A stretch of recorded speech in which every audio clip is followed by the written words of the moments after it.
आज हम rise in nationalism in Europe में पढ़ेंगे the romantic imagination and the national feeling.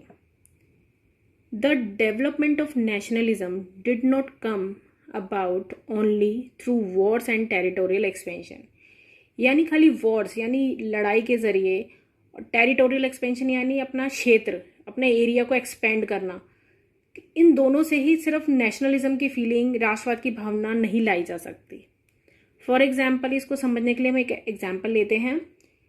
जैसे एक राजा है, उसने युद्ध जीता। पहले टाइम में राजा होता था ना, लड़ाई लड़ते थे और अपना एक एम्पायर बढ़ा लेते थे, अपना एक रीजन एक्सपेंड कर लेते थे।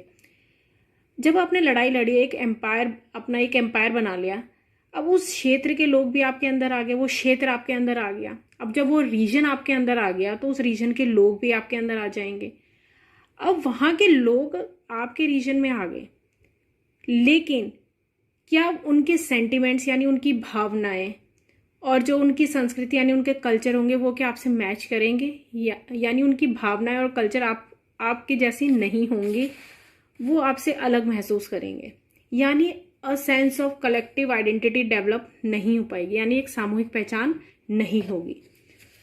और एक नेशन तब तक एक नेशन नहीं होता जब तक कि उनकी एक सामूहिक पहचान नहीं होती, तो वह देश नहीं कहलाता, एक नेशन नहीं कहलाता। तो एक जो सेम आइडेंटिटी यानी कलेक्टिव आइडेंटिटी लाने के लिए सबसे बड़ा रोल प्ले करता है कल्चर। तो कल्चर इसमें कलेक्टिव आइडेंटिटी में एक मेजर रोल प्ले करता है। अब कल्चर में भी क्या आता है? कल्चर किसके through idea of nation develop करता है? आइडिया ऑफ जो लोगों के अंदर नेशनलिज्म की फीलिंग आती है कल्चर के थ्रू, वो किसके थ्रू आते हैं? तो what does culture includes? Culture includes art and poetry, stories and music. यानी कल्चर में आ जाता है कला और उन पोइट्री, आपकी जो आप कविताएं, काव्य जो भी आप रचते हैं, बोलते हैं, वो सब कल्चर में आता है। स्टोरीज यानी आपके किस्से, कहानियाँ। म्यूजिक आपके गीत, आपके जो क्षेत्रीय गीत होते हैं, आपके सॉन्ग्स होते हैं, फोक डांसेस होते हैं, वो सब कल्चर में आते हैं। यानी कल्चरल आइडेंटिटी डेवलप करने के लिए कल्चर इसमें आप कलेक्टिव आइडेंटिटी डेवलप करने के लिए कल्चर एक बहुत इंपॉर्टेंट रोल प्ले करता है। तो कल्चर के थ्रू ही हम लोगों के अंदर एक नेशनलिस्ट फीलिंग डेवलप कर सकते हैं, एक आइडिया ऑफ नेशन डेवलप करेंगे, तभी वो अपने आप को एक नेशन का हिस्सा मानेंगे। तो culture played an important role in creating the idea of the nation. अब रोमांटिसिज्म क्या है? रोमांटिसिज्म भी एक तरह का कल्चरल मूवमेंट ही है, जिसमें हम लोगों के अंदर एक नेशनलिस्ट सेंटिमेंट्स यानी राष्ट्रीय भावनाएं पैदा करते हैं through the use of culture. जैसे कि हमने कहा कि कल्चर के थ्रू ही लोगों के अंदर राष्ट्रीय भावनाएं पैदा की जा सकती हैं। तो रोमांटिसिज्म का मतलब भी एक कल्चरल मूवमेंट ही है, यानी एक मूवमेंट चलाना, कल्चरल मूवमेंट चलाना, जिसके जरिए हम लोगों के अंदर एक नेशनलिस्ट सेंटिमेंट्स डेवलप करें, यानी एक राष्ट्रीय भावना, एक खास तरह की राष्ट्रीय भावना का विकास लोगों के अंदर करें। तो रोमांटिक आर्टिस्ट किस तरह से लोगों के अंदर कल्चर का यूज करके नेशनलिस्ट फीलिंग डेवलप करते हैं? The romantic artist wanted to create a sense of shared collective heritage, यानी साझा सामूहिक विरासत। यानी लोगों के अंदर एक इस तरह की सेंस पैदा करते हैं, अनुभूति, एक फीलिंग पैदा करते हैं कि आप लोगों का क्या एक कलेक्टिव हेरिटेज है, यानी आप लोगों के जो है इनहेरिटेड ट्रेडिशंस हैं, मॉन्यूमेंट्स यानी इमारतें आपकी है, आपकी जो रीति रिवाज एक हैं, आपका ऑब्जेक्ट्स, कल्चर सब इनहेरिटेड है, आपको ये सब आपका कॉमन है। आपकी collection of old thing, ideas, memories, ये सब आपका एक है। सॉन्ग्स, रेसिपीज, लैंग्वेज, डांस और बहुत सारी ऐसी चीज़ हैं जो आपकी कल्चरल हेरिटेज है, या आप इनहेरिटेड, आप सबका सेम है, आप सबको मिला है इस देश से।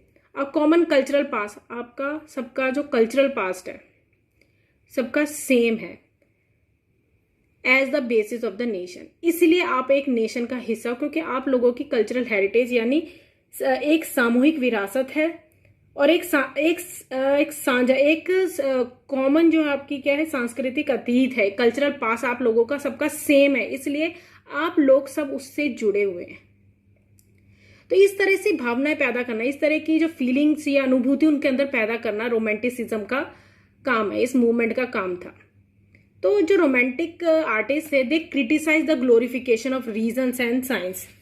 वो किस चीज़ की आलोचना करते थे? उन ग्लोरिफिकेशन यानी जो साइंस आर्ट और साइंस है, यानी विज्ञान और जो तर्क वितर्क हम जो बात करते हैं ना रीजन्स की कि ऐसा होना ऐसा होता है तो ऐसा होता है, रीजन्स तर्क वितर्क और जो विज्ञान है इसको वो आलोचना करते थे, वो इसको क्रिटिसाइज। वो कहते थे हमें मेन स्ट्रेस करना है इमोशंस पे, यानी भावनाओं पे, अंतर्दृष्टि पे, इन सब पर जोर देना चाहिए।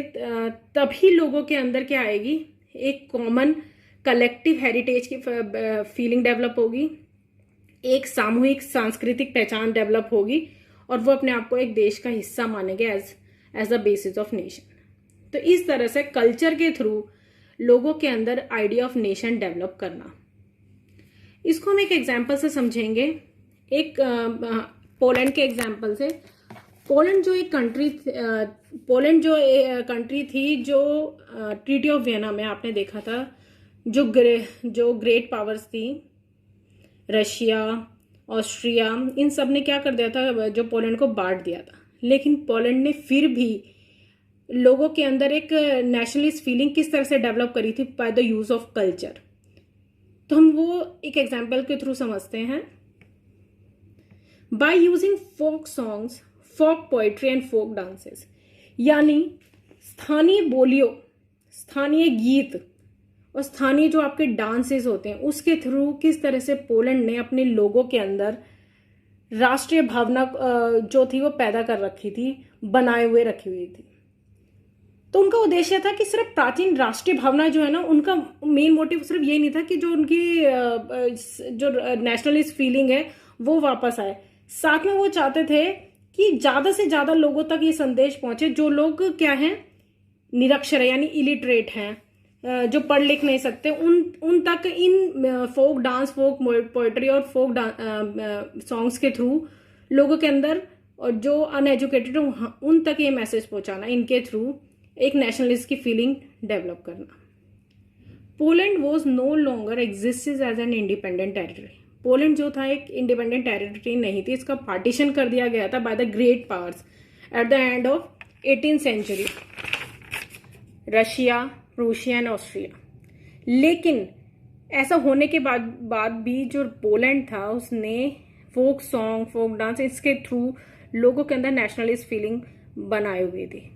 National feelings were kept alive through music and language. तो यानी कल्चर के थ्रू उसने किस तरह से लोगों के अंदर अपनी नेशनलिस्ट फीलिंग बनाई हुई थी। कैरोल करपुंस्की ने लोगों के अंदर क्या कर रखा था, ओपेराज और जो म्यूजिक है उसके थ्रू वो क्या करते थे, इनके थ्रू वो जो नेशनल स्ट्रगल की जो भावना है ना लोगों के अंदर जगाए रखते थे। जो उनके ओपेराज होते थे, म्यूजिक होते थे, उनके थ्रू वो लोगों के अंदर ये फीलिंग डेवलप करे रहते थे, नेशनल स्ट्रगल की फीलिंग, राष्ट्रीय संघर्ष की फीलिंग उनके अंदर डेवलप बनाए रखते थे। और जो उनके जो फोक डांसेस थे, फोक डांसेस, पोलेरेस, माजूरका, इनके जरिए इनको वो क्या मानते थे, नेशनल सिंबल्स मानने लगे थे। तो इसके थ्रू यानी इस तरह से उन्होंने कल्चर के थ्रू लोगों के पोलैंड ने लोगों के अंदर नेशनलिस्ट फीलिंग बनाई हुई थी। दूसरा, उसने अपने लोगों के अंदर राष्ट्रीय भावना कैसे बना रखी थी, use of language. By the treaty of Vienna हमने देखा था कि पोलैंड का एक पार्ट रशिया को भी मिला था। तो after Russia occupied Poland, Polish language was forced out of school and the Russian language was imposed everywhere. यानी पोलिश जो भाषा थी, लैंग्वेज थी, उसको स्कूलों से फोर्सफुली हटा दिया गया था और हर जगह उनको जबरन क्या बोला जाता था, रूसी जो रशियन लैंग्वेज थी उसे बोलने के लिए बोला जाता था। 1831 में उन्होंने रशिया के जो रूसी गवर्नमेंट थी, जो रूस के खिलाफ उन्होंने कई स्ट्रगल भी किए थे और उसको उन्होंने फोर्सफुली, जो रशिया था उन्होंने उसे कर्ब कर दिया था, कुचल दिया था। उसमें उन्होंने अपने लैंग्वेज का यूज करके उनके खिलाफ आवाज उठाई थी। किस तरह से उन्होंने लैंग्वेज का यूज करके, they protested against Russian dominance by using language as a weapon of national resistance.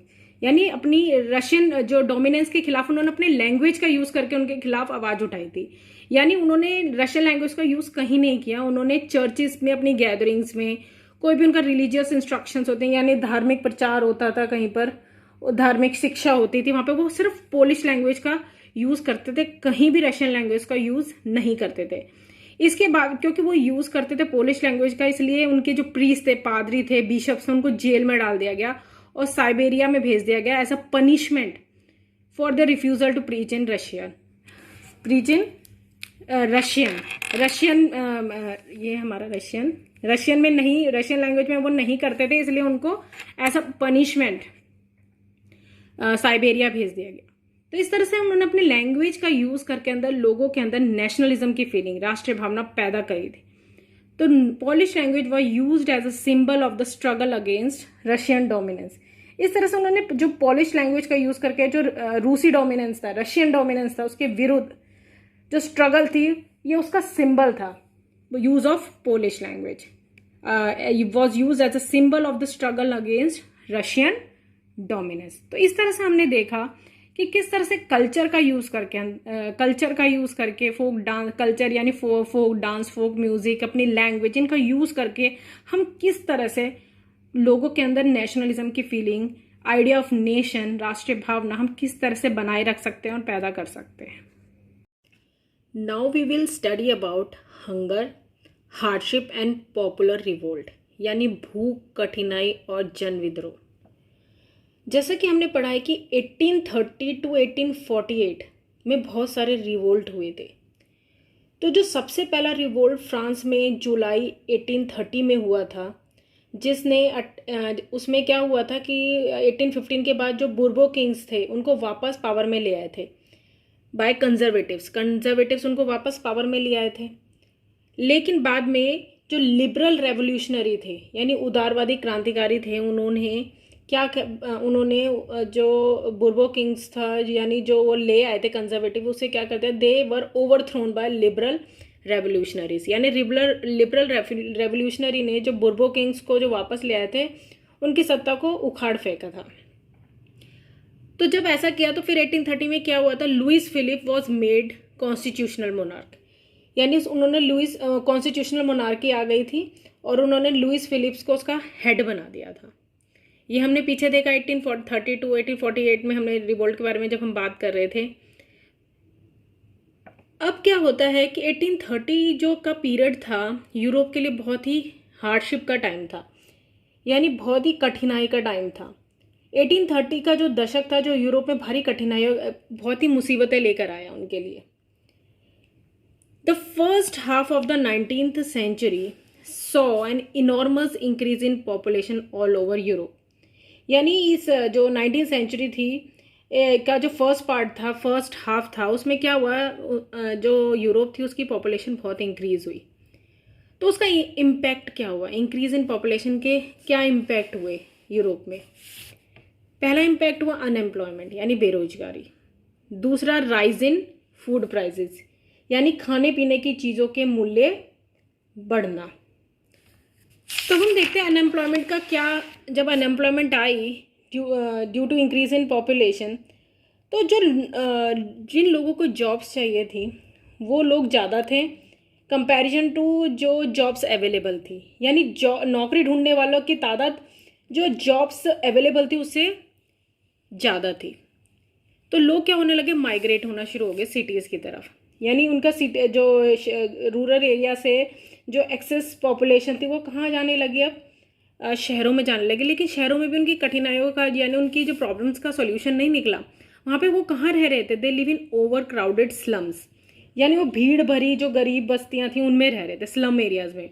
यानी उनकी कंडीशन यहाँ पर भी आकर सिटीज़ में भी आकर कोई इम्प्रूवमेंट नहीं हुई और यहाँ पर आकर उनको स्टिफ कंपटीशन फेस करना पड़ा था, यानी बहुत ज़्यादा प्रतिस्पर्धा जो होती है वो फेस करनी पड़ रही थी। वो क्यों करनी पड़ रही थी, small producers faced competition from imports of cheap machine made goods from England, specially textile production.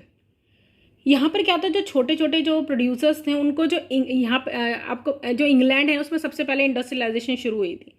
Industrialisation began in England in the second half of the 18th century, जबकि फ्रांस में ये बाद में शुरू हुई। But in France and other parts of the German state it occurred only during 19th century।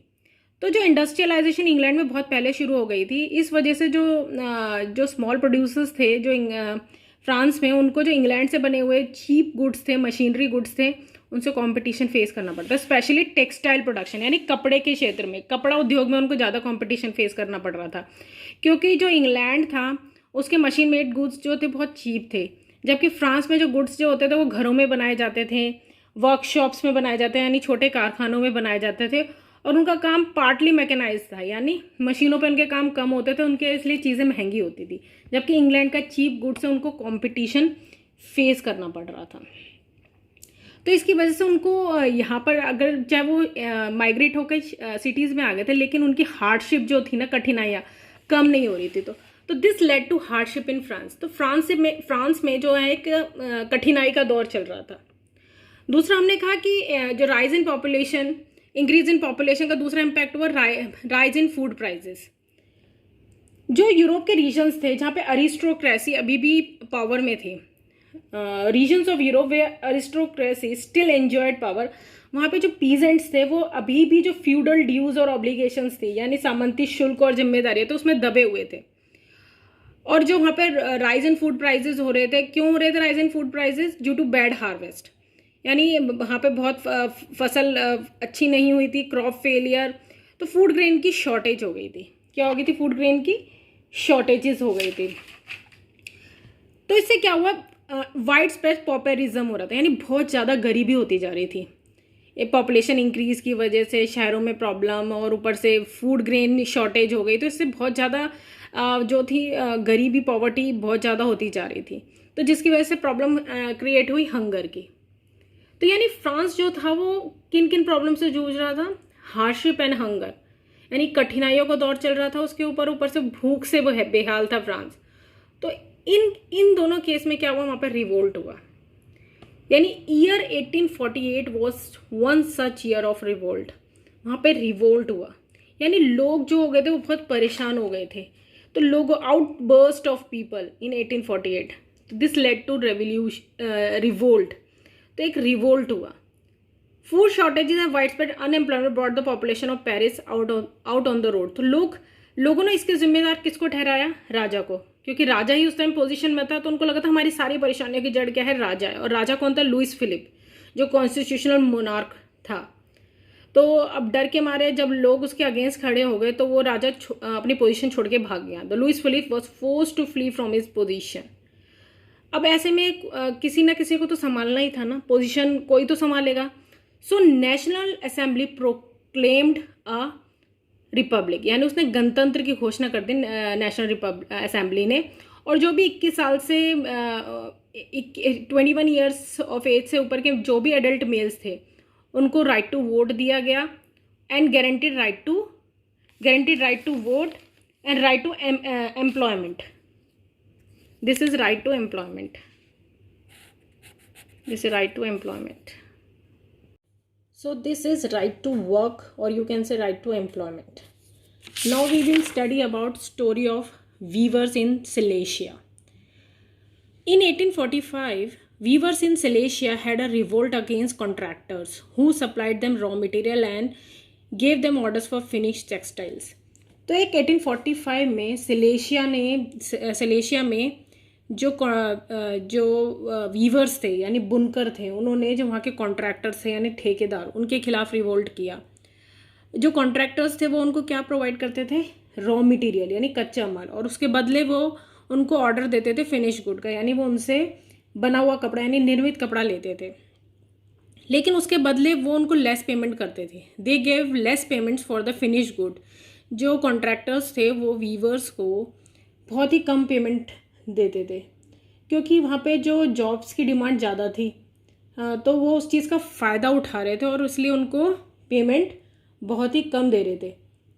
ठीक है, तो सो वीवर्स वर अनहैप्पी, वो बहुत ही दुखी थे, खुश नहीं थे, ना खुश थे उनसे, कॉन्ट्रैक्टर्स से। तो उन्होंने कॉन्ट्रैक्टर्स के खिलाफ क्या कर दिया? रिवोल्ट कर दिया, विद्रोह कर दिया। And attacked on the houses of merchants. Merchant means contractors के घरों पे उन्होंने अटैक कर दिया, उनको लूटना शुरू कर दिया। कॉन्ट्रैक्टर्स अपने आप को छुपाते फिर रहे थे, वो पास के गांव में जाके अपने आप को छुपा रहे थे। तो contractors were hiding. So what we conclude from this story of Silesia कि ये जो रेवोल्यूशन था, ये जो रिवोल्ट्स थे, ये अब कॉमन मासेस तक पहुंचते जा रहे थे. Now revolutions had reach to common masses, मतलब अब कॉमन लोगों के अंदर ये रेवोल्यूशन सब कॉमन होते जा रहे थे.